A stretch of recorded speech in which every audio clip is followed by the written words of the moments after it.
আন্তর্জাতিক মঞ্চে সাদা বলের বন্ধন থেকে পুরোপুরি মুক্ত মুশফিকুর রহিম। এখন তিনি শুধু লাল বলের ক্রিকেটার। মমিনুল সাদমানের মতোই তার গায়ে লেপ্টে গেছে টেস্ট ক্রিকেটারের তকমা। অভিজাত সংস্করণে তাই তো দায়িত্বটা যে কোনো সময়ের চেয়ে বেশি। ওয়ানডে থেকে অবসর ঘোষণার পর জিম্বাবুয়ের বিপক্ষে টেস্ট সিরিজে রান না পাওয়ায় আক্ষেপ জমেছে মনের কোণে। আগের সিরিজের ব্যর্থতা হয়তো মিস্টার ডিপেন্ডেবলকে দিচ্ছে বাড়তি পরিশ্রমের তাগিদ। ক্যাম্প না থাকলেও মমিনুল সাদমানদের সঙ্গে মিরপুরে অনুশীলন করছেন নিয়মিত।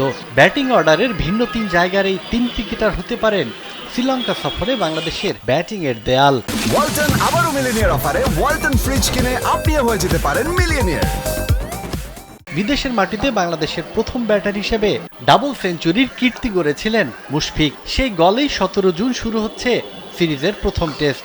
এক যুগ আগে গড়া প্রথম ডাবল সেঞ্চুরির পথ ধরে আরও দুটি ডাবল সেঞ্চুরিতে নাম লিখিয়েছিলেন মুশফিক। গল ও কলম্বোর ব্যাটিং উইকেটে সাদমান মমিনুল নিশ্চয়ই পাখির চোখ করবেন বড় ইনিংস খেলতে।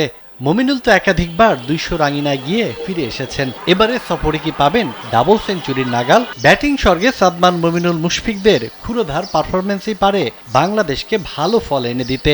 লাল বলের 3 স্পেশালিস্ট ব্যাটার নিজেদেরকে প্রস্তুত করার জন্য পাচ্ছেন বাড়তি সময়। সাজ্জাদ খান, কালবেলা।